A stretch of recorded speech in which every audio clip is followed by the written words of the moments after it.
pessoal, bom dia, tudo bem? Espero que todos estejam bem, tenhamos um ótimo retorno e agora a gente vai fazer o seguinte, como nós estamos um pouquinho atrasado com o conteúdo, eu vou sempre estar gravando aulas e a nossa live, né, a videoconferência lá no Jitsi, no horário de aula desse novo momento que a gente está vivendo, a gente vai fazer as atividades e tirar dúvida desses exercícios, tá? Então, a partir de agora, todas as nossas aulas vão ser gravadas. Até o dia da nossa live, vocês terão a disponibilidade desses vídeos para que vocês assistam e na aula a gente fazer somente as atividades para a gente ver se consegue dar sequência nesse conteúdo de uma maneira mais clara, tá bom? Então agora, ó, dando sequência de onde nós havíamos parado antes do momento de férias, nós vamos dar continuidade ainda na apostila 2, né? Vamos encerrar essa apostila 2 para iniciar o conteúdo do terceiro bimestre. E aí nós vamos falar de dois módulos agora, o módulo 17 e o módulo 18, que tratam de um mesmo assunto. E esse assunto é o dióptro plano. Tá? Então, o que é um dióptro plano? Né? A gente vai voltar agora para a frente de ótica, onde nós falamos de espelho plano, espelho esférico, né? O côncavo convexo, falamos de refração, falamos de reflexão total. Agora nós vamos falar de dióptro plano. E o que é um dióptro plano? O próprio nome já diz, né? Dióptro significam dois meios. Aqui no nosso exemplo, eu coloquei o meio ar e o meio água, simplesmente porque são os dois meios mais presentes no nosso cotidiano, tá bom? Então, ó, dióptro, dois meios de propagação do raio luminoso. E plano, porque a superfície que separa estes dois meios, ela é plana.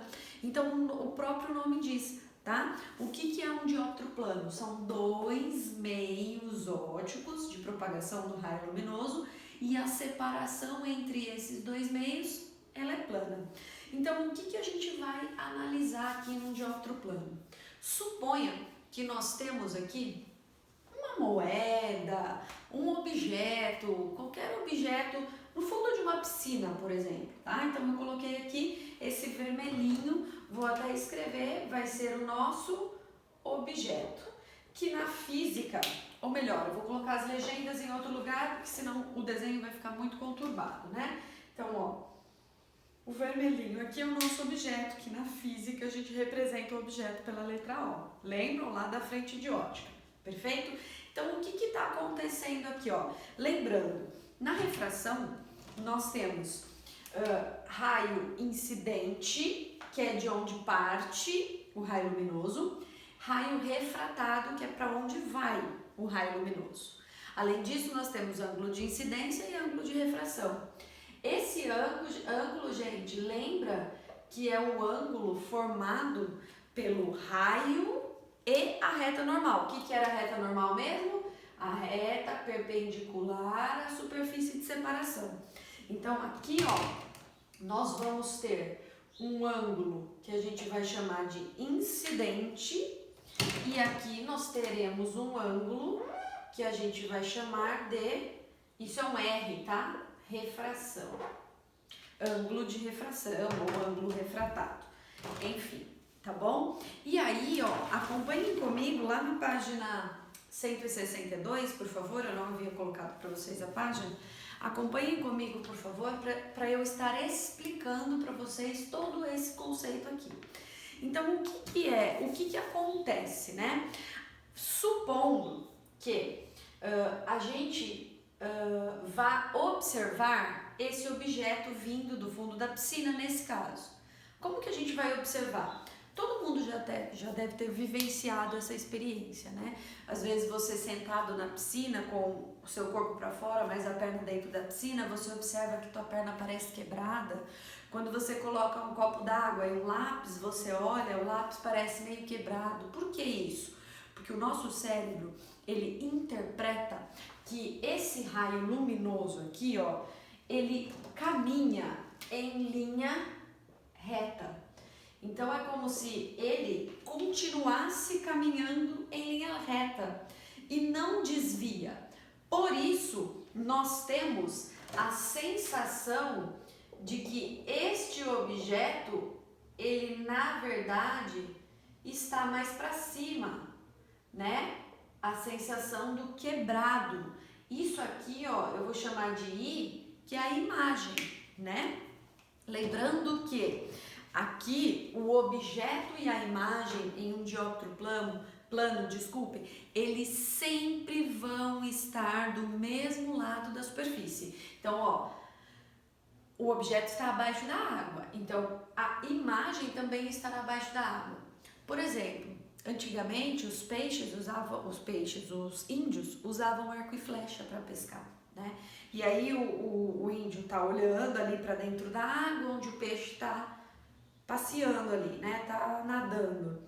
O que o índio faz? Ele sabe por vivência, por experiência, claro que ele não sabe a física, mas por vivência, que se ele jogar a flecha, o arco, né? A flecha, onde ele está vendo o peixe, ele não vai pegar o peixe. Então ele sabe que ele tem que jogar um pouco mais abaixo. E aí ele atira e consegue pegar o peixe. É devido a esse fenômeno da refração que ocorre no dióptro plano. E aí o que a gente vai falar, tá, gente? Ó, a gente vai aplicar a lei de Snell aqui. Só que antes eu quero mostrar para vocês algumas grandezas. O que a gente chama, ó, deixa eu tirar daqui esse I e pôr desse lado aqui, ó, que esse é o nosso I, a nossa imagem. O que a gente chama? Como que a gente atribui nomes? A distância entre a imagem e a superfície de separação, lembra que na física a gente chamava de pelinha? Tudo que estava relacionado com a física lá na aula, tudo que estava relacionado com imagem, lá em ótica que a gente aprendeu, era pelinha, certo? E a distância do objeto até a superfície de separação, ó, essa distância aqui, a gente chamava de P. Vocês vão ver em algumas outras bibliografias que pode aparecer DI, DO, que é a distância da imagem, a distância do objeto, pode aparecer Y', Y, é a mesma coisa, tá? Eu vou seguir o padrão que o nosso material está utilizando. Então, vou até colocar a legendinha aqui que a gente precisa, né? O que é pelinha? Distância da imagem ao dióptro, né? A superfície de separação. Dióptro. O que é o P? Distância do objeto ao dióptro. O que é o O? É o objeto. O que é o I? É a imagem. E aí, normalmente, o dióptro plano ele é utilizado para calcular essa altura, para calcular essas distâncias. Então, a gente precisa achar uma equação que relacione essas grandezas que nós temos aqui. O que a gente tem aqui? A gente tem as distâncias e também a gente sabe os índices de refração, que a gente já viu, né? Índice de refração é a grandeza física que mostra a facilidade que o raio luminoso tem de caminhar naquele meio, né? E aí, por ser uma refração, a gente pode aplicar a lei de Snell. Se nós aplicarmos, ó, vou até colocar aqui, ó, aplicando Snell, o que dizia a lei de Snell, gente? Índice de refração incidente vezes o seno do ângulo incidente é igual ao índice de refração do refratado vezes o seno do ângulo de refratado. Então, o incidente aqui, ó, de onde está vindo os raios luminosos. Então, o nosso incidente aqui vai ser a água. Então, vai ser índice de refração da água vezes quem? Seno do ângulo incidente. Igual a quem? Índice de refração do ar vezes seno do ângulo de refração. Como aqui nós estamos trabalhando dentro do conceito de Gauss, né? Lembra da equação de Gauss? O que a gente pode afirmar? Que os ângulos que estão sendo desenvolvidos ali, estão sendo trabalhados nesse meio, são ângulos menores que 5 graus, né? Para obedecer à condição de Gauss. Então, tem um artifício matemático que a gente pode, para ângulos abaixo de aproximadamente 15 graus, que a gente considera ângulos pequenos, você pode dizer que esse seno é igual à tangente. Faz um teste aí, pega a calculadora de vocês, calcula o seno de 5 e calcula a tangente de 5. O que vai acontecer? Eles são muito parecidos, eles são muito próximos. Então aqui, para facilitar a nossa equação, a gente vai dizer que para ângulos pequenos, que é o caso deste nosso problema, para ângulos pequenos, o seno é igual a tangente. Então a nossa equação vai ficar n da água igual não, vezes tangente do ângulo incidente, n do ar vezes tangente do ângulo refratado. E olha que bonitinho aqui, gente. Eu não precisa copiar isso, mas eu só vou separar. Nós temos aqui, ó, um triângulo retângulo, ó. Digamos que, nós não sabemos, né? Mas vamos dizer que a distância aqui entre o objeto, a imagem, até a reta normal seja x. A gente não sabe qual é, mas digamos que seja x.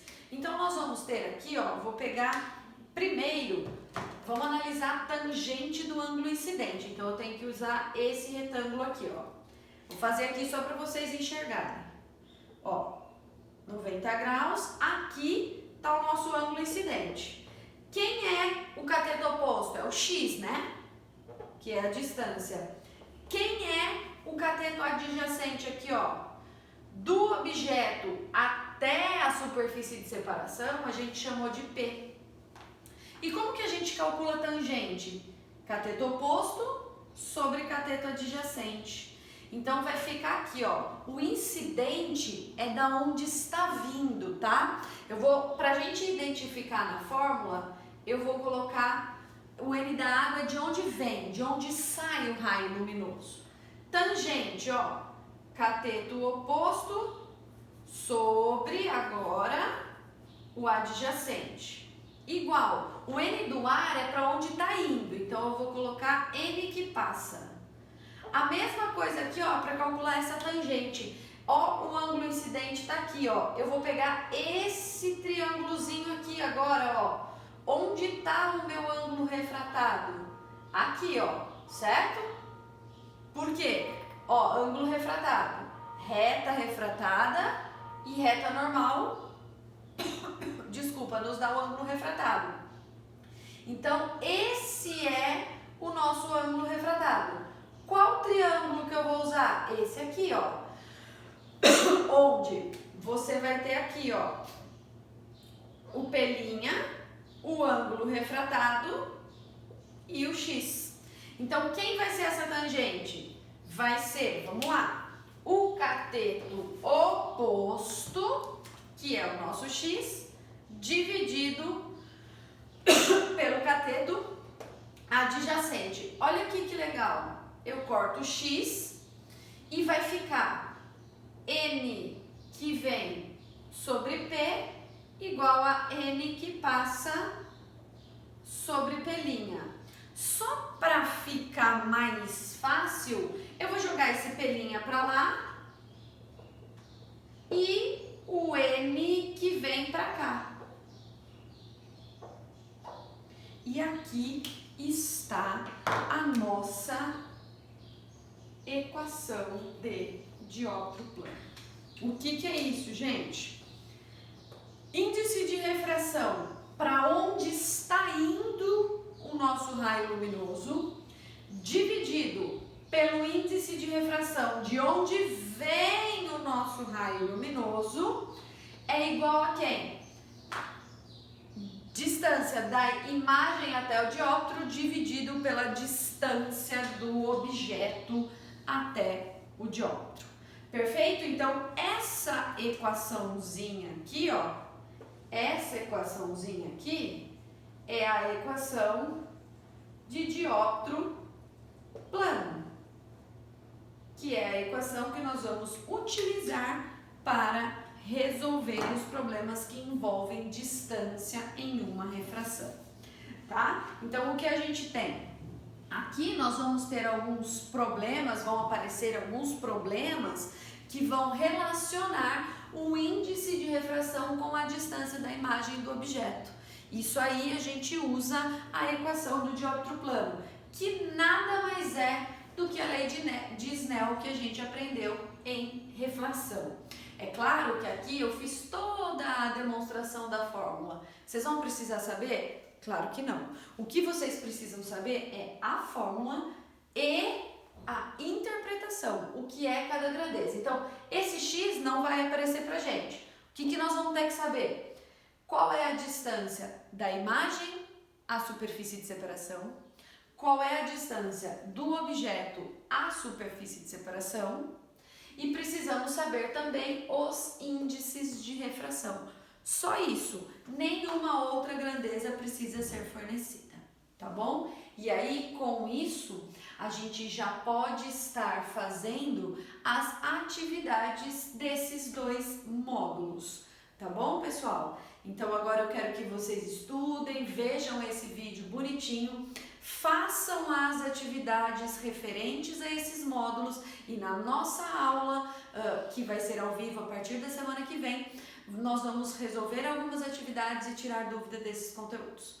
Perfeito, pessoal? Então, copiem aí, anotem direitinho e não deixem de fazer as atividades. Tá bom, pessoal? Até a aula, então. Beijo. Tchau, tchau.